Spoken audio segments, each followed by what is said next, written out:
टिळक स्मारक ट्रस्टने फक्त गडकरी साहेबांना सन्मानित केलं नाही, तर त्यांच्या माध्यमातून विकासनिष्ठ, विवेकशील आणि सर्वसमावेशक नेतृत्वाचा सन्मान या ट्रस्टने केलेला आहे। सन्माननीय गडकरी साहेब आपल्या धडाडीमुळं, नवविचारांच्यामुळं आणि ठोस कृतीमुळं महाराष्ट्राच्या कीर्तीचा सुगंध दिल्लीच्या राजकारणात देखील पसरवत आहेत। त्यांच्या या कार्याचा प्रत्येक मराठी माणसाला अभिमान आहे।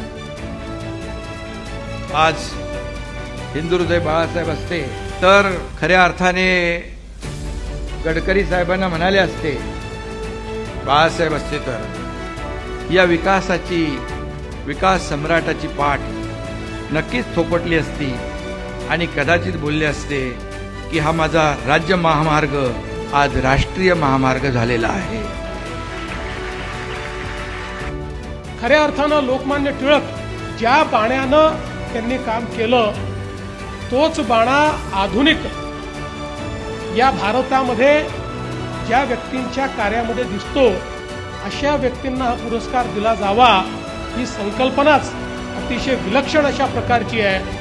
आणि मी असं म्हणेन की या सगळ्या हा जो काही लोकमान्यांचा बाणा आहे, हा बाणा ज्यांच्या अंगी आपल्याला ठाई ठाई दिसतो ते म्हणजे माननीय नितीनजी गडकरी आहेत।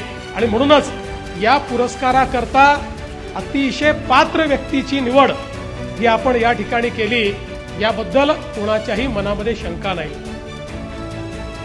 लोकमान्य टिळकांचं व्यक्तित्व, कर्तृत्व, नेतृत्व हे खऱ्या अर्थाने व्यासंगी होतं। अगदी भगवद्गीतेवर त्यांनी लिहिलेलं गीता रहस्य असेल, ज्ञान, धर्म, समाजकारण, शिक्षण, पत्रकारिता या सगळ्या क्षेत्रात त्यांचं काम आजही आपण सगळेजण आठवतो। आणि त्यामुळे त्यांच्या नावाने असणारा पुरस्कार मला मिळाला ही माझ्याकरता आनंदाची आणि अभिमानाची गोष्ट आहे। असं म्हटलं जातं की काही पुरस्कार मिळाल्यानंतर त्या व्यक्तीमुळे त्या पुरस्काराचं महत्त्व वाढतं आणि काही पुरस्कार असे होतात की ज्या व्यक्तीला मिळतात त्या व्यक्तीचं महत्त्व वाढतं। खरं म्हणजे लोकमान्य टिळकांच्या नावाने असणारा पुरस्कार माझ्यासारख्या सामान्य व्यक्तीला मिळाला, खऱ्या अर्थाने माझं व्यक्तित्व त्यामुळे वाढलं, मोठेपण वाढलं असं खऱ्या अर्थाने म्हटलं तर गैर होणार नाही। त्यामुळे येणाऱ्या काळात लोकमान्य टिळकांच्या स्वप्नातला भारत हा खऱ्या अर्थाने हे स्वप्न पूर्ण करण्याकरता हा पुरस्कार आपण मला दिलाय। हा विचार घेऊन माझ्या आयुष्यात मला त्यांचं स्वप्न पूर्ण करण्याकरता जेवढं काही करता येईल तेवढं निश्चितपणे करीन असा विश्वास आपल्या सगळ्यांना देतो।